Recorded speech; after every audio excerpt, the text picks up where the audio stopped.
would you say you created the whole Afro rave, you know, that whole wave of what's going on? Would you take credit for that?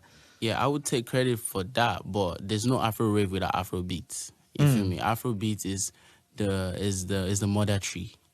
You feel me? In a jungle, there's always a mother tree, a tree that its roots is connected to every other tree, the stems and the fungi and everything.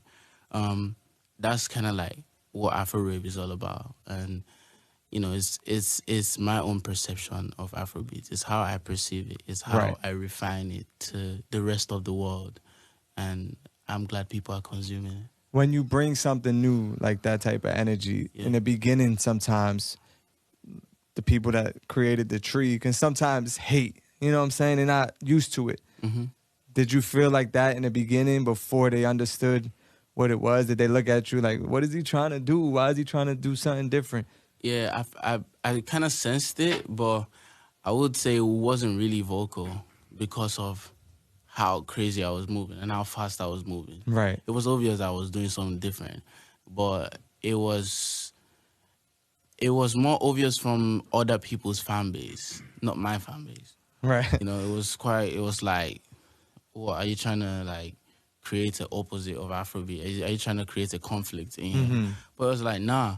I actually took a long while before I actually gave it a name, just because of the criticism I went through, you know, the backlashes I went through when I dropped my first EP. I was called names, I was laughed at, you know, until the rest of the world started rocking with it. Of course. You know, when the rest of the world started rocking with it, I was like, bet, I would fully go in for the people who rock with it. Right. Then, you know, it started growing, and other young Nigerian youth started understanding what this is all about, and people just started believing in it. And when I knew I had enough believers, I had to give it a name, and that was it. That was it for me. AfroRave. But I didn't. Even when I made that tweet for the first time, I didn't in any way. I have songs that I mix with R&B, African music and R&B, Afro pop. You know, I always mix it.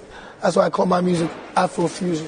At what point in this journey was the trigger that, okay, I'm going to go all in on this music thing and I think there's something here?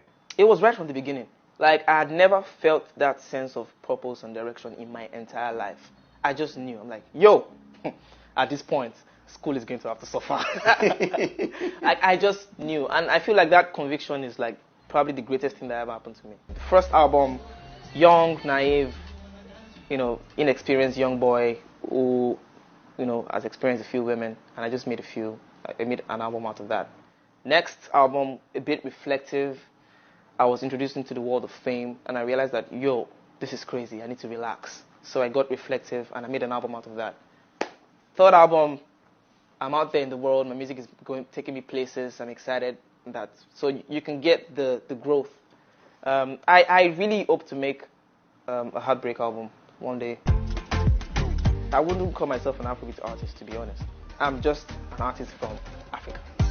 I make pop, I make R&B. In fact, most of my songs have a lot of R&B and soul influences in pop to always maintain that originality. But outside that,